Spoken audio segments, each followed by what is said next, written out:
নমস্কার বন্ধুরা, shrimp culture related সম্পূর্ণ একটি নতুন ভিডিওতে ওয়েলকাম জানাচ্ছি। আমি পবিত্র দাস। 2025 সালে ভেনামি চাষের ফার্স্ট ক্রপ অলরেডি শুরু হয়ে গেছে। বেশ কিছু পুকুরে ইতিমধ্যে সিড স্টকিং হয়ে গেছে। বেশিরভাগ পন্ডগুলোতে ওয়াটার প্রিপারেশন চলছে।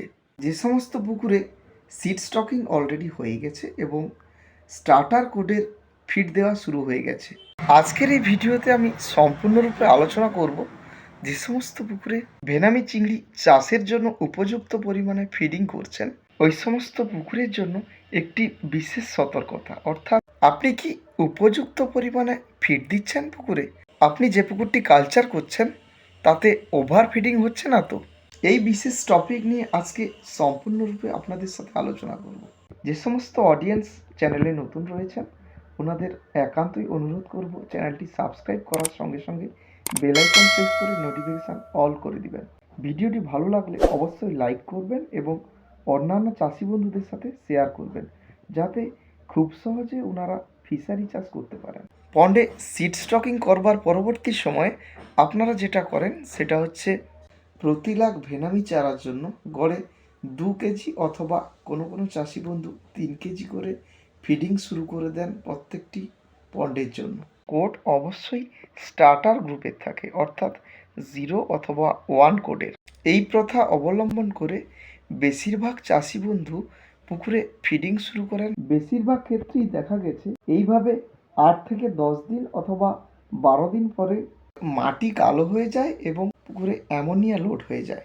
কিছু কিছু পুকুরে জলের রং পাতলা সবুজ থেকে হাই ব্লুম অর্থাৎ গাঢ় সবুজ বর্ণ ধারণ করে, আবার কোনো কোনো পুকুরে লালচে বাদামি বর্ণ ধারণ করে। অনেক ক্ষেত্রে দেখা যায় এরিয়েশন চলাকালীন জলের অভিমুখের সমান্তরালে সারা পুকুরে ফেনা ভাসতে থাকে এবং পুকুর থেকে চারা তুলে ভালো করে পর্যবেক্ষণ করলে নোটিশ করা যায় যে চারাগুলো স্বচ্ছ নয় এবং পিএল সাইজ থেকে 10 থেকে 12 দিনের বয়সে যে পরিমাণ গ্রোথ হওয়া উচিত চারাগুলো উপযুক্ত পরিমাণে গ্রোথ নেয়নি। এর মানে দাঁড়াচ্ছে আপনার পুকুরে ওভার ফিডিং হয়েছে।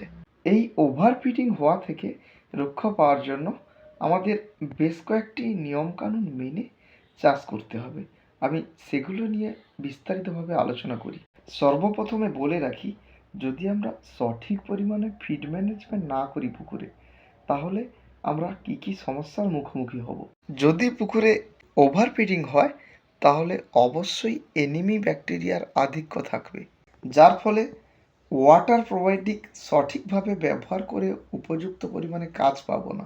ফলস্বরূপ ওয়াটার প্রোবায়োটিক ব্যবহারের প্রয়োগ মাত্রা 1.5 গুণ করলেন, তাতেও কোনো কাজ হলো না। সঙ্গে একটা জিনিস খুব ভালোভাবে ক্লিয়ার হলো, প্রোডাকশান ইনভেস্টমেন্ট বেড়ে গেল, আশানুরূপ ফল হলো না।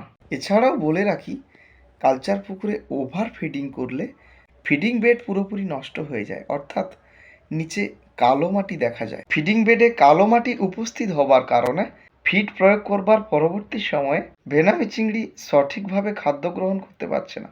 পুকুরের বটম লেভেল পুরোপুরি নষ্ট হয়ে যায়। ফলস্বরূপ চিংড়ি উৎপাদনের ক্ষেত্রে মাটির উপযুক্ত পরিমাণ ক্ষমতা থাকে না। অত্যাধিক পরিমাণে ফিড প্রয়োগের ফলে পুকুরে অ্যামোনিয়া নাইট্রেট, H2S জাতীয় বিভিন্ন টক্সিক গ্যাস আবির্ভূত হয়ে থাকে। চিংড়ির কালচার করতে নানাবিধ সমস্যার মুখোমুখি হতে হয়। বিভিন্ন প্রকার গ্যাস লোড হওয়ার ফলে চিংড়িগুলো উপযুক্ত পরিমাণে খাদ্য গ্রহণ করতে পারে না, তার জন্য সঠিক গ্রোথ ব্যাহত হয়। অত্যাধিক পরিমাণে গ্যাস লোড হওয়ার ফলে পুকুরে ডিও লেভেল এবং বিওডি লেভেল স্বাভাবিকের থেকেও নিচে নেমে যায়, যার দরুন চিংড়িগুলো রাত্রিকালীন সময়ে ভেসে উঠতে পারে। পুকুরে উপযুক্ত পরিমাণে প্রোবায়োটিকের ঘাটতি থাকার জন্য চিংড়িগুলোর ইমিউনিটি পাওয়ার স্বাভাবিকের থেকে অনেক কমে যায়, যার ফলে WFD অর্থাৎ সাদা পায়খানা, RMS অর্থাৎ রানিং মোর্টালিটি সিনড্রোম এবং WSSB অর্থাৎ হোয়াইট স্পট সিনড্রোম ভাইরাস আসার প্রবল সম্ভাবনা থাকে। কালচার করতে গিয়ে এইরকম সমস্যার মুখোমুখি হয়ে পড়লে আপনি পুকুরের চিংড়ি বড় করে তুলতে ব্যর্থ হবেন, ফলে চিংড়ি চাষ করতে গিয়ে লোকসানের মুখোমুখি হয়ে যাবেন। তাই আমাদের উচিত পুকুরে সঠিকভাবে ফিড ম্যানেজমেন্ট করা, অর্থাৎ খেয়াল রাখতে হবে যেন ওভার ফিডিং না হয়ে থাকে। পুকুরে যাতে ওভার ফিডিং না হয় তার জন্য বিশেষ কয়েকটি পন্থা অবলম্বন করতে হবে। আমি সেগুলো নিয়ে বিশদভাবে আলোচনা করছি, তাই স্কিপ না করে পুরো ভিডিওটি দেখতে থাকুন। হয়তো কোনো পয়েন্ট মিস করে গেলে আপনার কালচার করতে নানাবিধ সমস্যার মুখোমুখি হতে পারেন। পুকুরে চারা মজুত করবার পূর্বে অবশ্যই যে সাপ্লাই পয়েন্ট থেকে আপনি চারা সংগ্রহ করবেন, সর্বপ্রথম আপনার পুকুরের ওয়াটার স্যালিনিটি এবং সাপ্লাই পয়েন্টের ওয়াটার স্যালিনিটি ম্যাচ করাবেন। পরবর্তী সময়ে পুকুরে ভেনামি সিড স্টকিং করবেন। সিড স্টকিং করবার সময় অবশ্যই মাল্টিপল প্লেসে, অর্থাৎ আলাদা আলাদা জায়গাতে 2 থেকে 3টি হাপা সিস্টেম করাবেন এবং প্রত্যেকটি হাপাতে সঠিকভাবে গুনে 100 পিস করে ভেনামি চারা স্টকিং করবেন। যদি 3টি হাপা সিস্টেম করেন পুকুরে, সেক্ষেত্রে 100 পিস করে আলাদা আলাদা হাপাতে মোট 300 পিস চারা মজুত করবেন। আবার যদি 2টি হাপা করেন, সেক্ষেত্রে আলাদা আলাদা হাপা দুটিতে 200 পিস চারা মজুত করবেন এবং 4 থেকে 5 দিন এভাবে রেখে দেবেন। এইভাবে 3 থেকে 4 দিন কেটে যাওয়ার পরে হাপাগুলোকে উপরে তুলবেন। প্রত্যেকটি হাপা থেকে প্রাপ্ত সিডগুলো খুব নিখুঁতভাবে কাউন্টিং করুন এবং অবজার্ভ করুন প্রত্যেক 100টি চারার মধ্যে কটি জীবিত চারা আপনি পেলেন। যদি 3টি হাপা নিয়ে টেস্ট করেন, সেক্ষেত্রে প্রত্যেকটি হাপা থেকে প্রাপ্ত চারাগুলোকে একসাথে যোগ করবেন এবং সমগ্র যোগফলটিকে 3 ভাগে ভাগ করবেন। 3 ভাগে ভাগ করার পর যে পরিসংখ্যানটি আপনি পাবেন, সেটা হচ্ছে এভারেজ সংখ্যা। এইভাবে যদি আপনি সিড স্টকিং করবার পরবর্তী সময়ে সঠিকভাবে খাদ্য প্রদান শুরু করবেন, কোনোভাবেই ওভার ফিডিং হবার চান্স থাকবে না। আপনি তো খুব নিখুঁতভাবে ওয়াটার প্রিপারেশন করে চারা মজুত করলেন। ওয়াটার প্রিপারেশন চলাকালীন আপনাকে 2বার অর্গানিক জুসের ব্যবহার করতে হবে, যাতে পুকুরে প্লাঙ্কটন খুব ভালোভাবে চলে আসে। কারণ পিএল সাইজের চারাগুলো কখনোই খাদ্য গ্রহণ করে না। ওরা পুকুরে প্লাঙ্কটন খুঁজতে থাকে এবং ওগুলো খাদ্য হিসাবে গ্রহণ করে। উদাহরণ হিসাবে বলি, অনেক ক্ষেত্রে দেখা যায় যে পুকুরে চারা ছাড়বার পূর্বে জল খুব সুন্দর এবং লো ব্লুমিং ছিল, অর্থাৎ পাতলা সবুজ কালারের ছিল। সিড স্টকিং করবার পরবর্তী 3 দিনের মধ্যে পুরো পুকুরের জল কেটে পরিষ্কার হয়ে গেছে এবং বটম পর্যন্ত দেখা যাচ্ছে।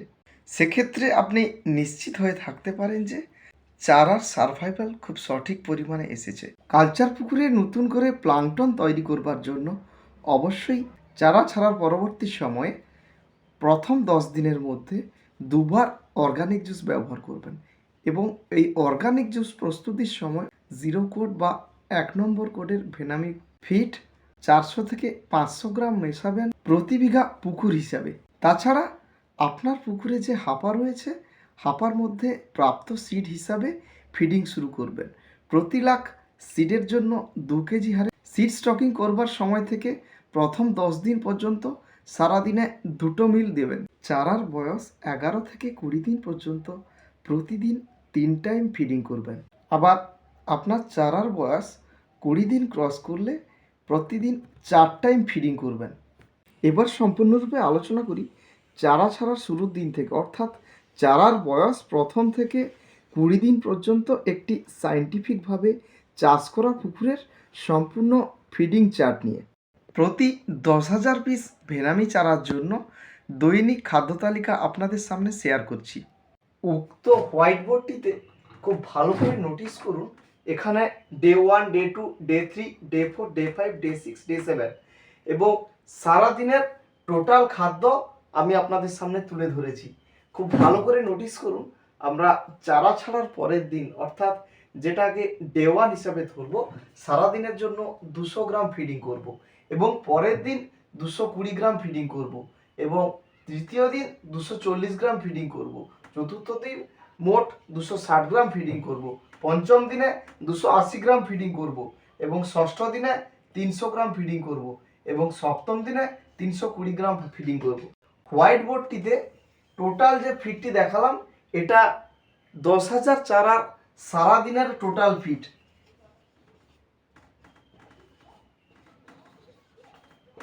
ভালো করে নোটিস করুন, প্রত্যেক দিন সারাদিনের খাদ্যের সাথে 20 গ্রাম করে বৃদ্ধি পেয়েছে। এই যে ফিড আমরা অ্যাপ্লাই করব, এর মধ্যে 1 কোড অথবা 0 কোডের ফিড দেব। এই 0 কোড অথবা 1 নম্বর কোডের ফিড খুব ভালো করে জলের সাথে চটকে 1 ঘন্টা আগে ভিজিয়ে রাখবো এবং পরবর্তী সময় হলে অ্যাপ্লাই করব। খুব ভালো করে পুকুরে প্লাঙ্কটন তৈরি হবে এবং প্রথম 7 দিনের চারাগুলো কখনোই ফিড গ্রহণ করবে না, ওরা জলের প্লাঙ্কটন গ্রহণ করবে। আপনাদের বলে রাখি, চারা ছাড়ার শুরুর সময় থেকে প্রথম 6 থেকে 7 দিন সারাদিনে 2 টাইম ফিডিং করবেন। এবার আসা যাক 8 থেকে 13 দিন পর্যন্ত সারাদিনের মোট ফিডের পরিমাণ নিয়ে। প্রত্যেক দিন 30 গ্রাম করে বাড়তে থাকবে টোটাল ফিডের উপর। যথাক্রমে 8 নম্বর দিনে 360 গ্রাম খাদ্য দেব, 9 নম্বর দিনে 390 গ্রাম খাদ্য দেব, 10 নম্বর দিনে 420 গ্রাম, 11 নম্বর দিনে 450 গ্রাম, 12 নম্বর দিনে 480 গ্রাম, 13 নম্বর দিনে 510 গ্রাম। সঙ্গে আপনাদের বলে রাখি যে প্রথম 8 থেকে 12 দিন পর্যন্ত 1 নম্বর এবং 2 নম্বরের কোড মিশিয়ে প্রদান করব। এবার পরের যখন 10 থেকে 12 দিন পর্যন্ত 2 নম্বর কোডের ফিডের পরিমাণটা বাড়াবেন এবং 1 নম্বর ফিড কোডের পরিমাণটা কমাবেন এবং 12 দিন ক্রস করলে সম্পূর্ণরূপে 2 নম্বর কোডের ফিড ব্যবহার করবেন। এইভাবেই ফিডিং টেবিল চলতে থাকবে 8 থেকে 13 দিন পর্যন্ত। চারার বয়স 8 দিন থেকে 15 দিন পর্যন্ত টোটাল ফিডের উপর 3 ভাগে ভাগ করে সারাদিনে 3 বার কালচার পুকুরে ফিডিং করবেন। প্রথমত বলে রাখি, চারার বয়স যখন 10 দিন ক্রস করবে তখন পুকুরের ফিডিং লেভেল থেকে মাটি তুলে চেক করবেন যে মাটির অবস্থা কীরকম আছে। যদি কালো মাটি হয়ে থাকে সেক্ষেত্রে আমাদের বুঝে নিতে হবে যে পুকুরে ওভার ফিডিং হচ্ছে, তার জন্য টোটাল ফিডের 30% ফিড কমিয়ে প্রদান করবেন। আবার যদি দেখেন যে মাটির কন্ডিশন নর্মাল আছে সেক্ষেত্রে এইভাবেই ফিডিং করুন। এবার আলোচনা করছি 14 থেকে 21 দিন পর্যন্ত সারাদিনের টোটাল ফিডিং চার্ট নিয়ে। এক্ষেত্রে ভালো করে নোটিস করুন যে প্রত্যেক দিন 40 গ্রাম হারে বেড়েই চলেছে। 14 দিনে 560 গ্রাম, 15 দিনে 600 গ্রাম, 16 দিনে 640 গ্রাম, 17 দিনে 680 গ্রাম, 18 দিনে 720 গ্রাম, 19 দিনে 760 গ্রাম, 20 দিনে 800 গ্রাম এবং 21 দিনে 840 গ্রাম। এইভাবেই ফিডিং হতে থাকবে প্রত্যেক 10,000 চারার জন্য। এবার আপনাকে বলে রাখি, 14 থেকে 18 দিন পর্যন্ত সম্পূর্ণরূপে 2 নম্বর কোডের ফিড ব্যবহার করবেন। 19 দিন থেকে পরবর্তী সময় 2 নম্বর এবং 3 নম্বর কোডের ফিড মিক্স করে কালচারটা করবেন। তবে এক্ষেত্রে আরও একটা কথা বলে রাখি, আপনার চারার বয়স যখন 15 থেকে 18 দিন হয়ে যাবে সারাদিন 3 টাইম ফিডিং করবেন। আবার 19 দিন ক্রস করলে প্রত্যেক দিন 4 টাইম ফিডিং করবেন।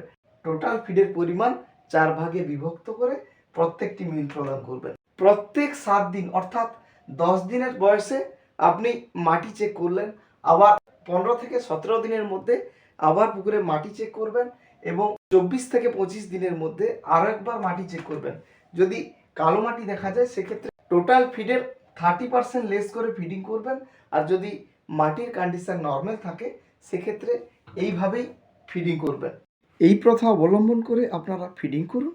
অবশ্যই ফিডের ওয়েস্টেজ হবে না এবং সঠিকভাবে ফিড ম্যানেজমেন্ট করতে পারবেন। কালচার রিলেটেড যে কোনো সমস্যার সমাধানের প্রয়োজনে সরাসরি আমার সাথে যোগাযোগ করবেন এবং কালচার সম্পর্কিত মতামত অবশ্যই কমেন্টের মাধ্যমে আমাকে জানাতে পারেন। সমস্ত অডিয়েন্সদের আবারও রিকোয়েস্ট করছি, চ্যানেলে নতুন হয়ে থাকলে অবশ্যই চ্যানেলটি সাবস্ক্রাইব করবেন, সঙ্গে বেল আইকন প্রেস করে নোটিফিকেশান অল করে দেবেন। অসংখ্য ধন্যবাদ জানাবো সকল সাবস্ক্রাইবার্সদের এভাবে আমার পাশে থাকবার জন্য। আজকের মতো এখানেই ভিডিও শেষ করলাম। সবাই ভালো থাকুন, সুস্থ থাকুন। Thank you, all the best, with love, Pabitra Das.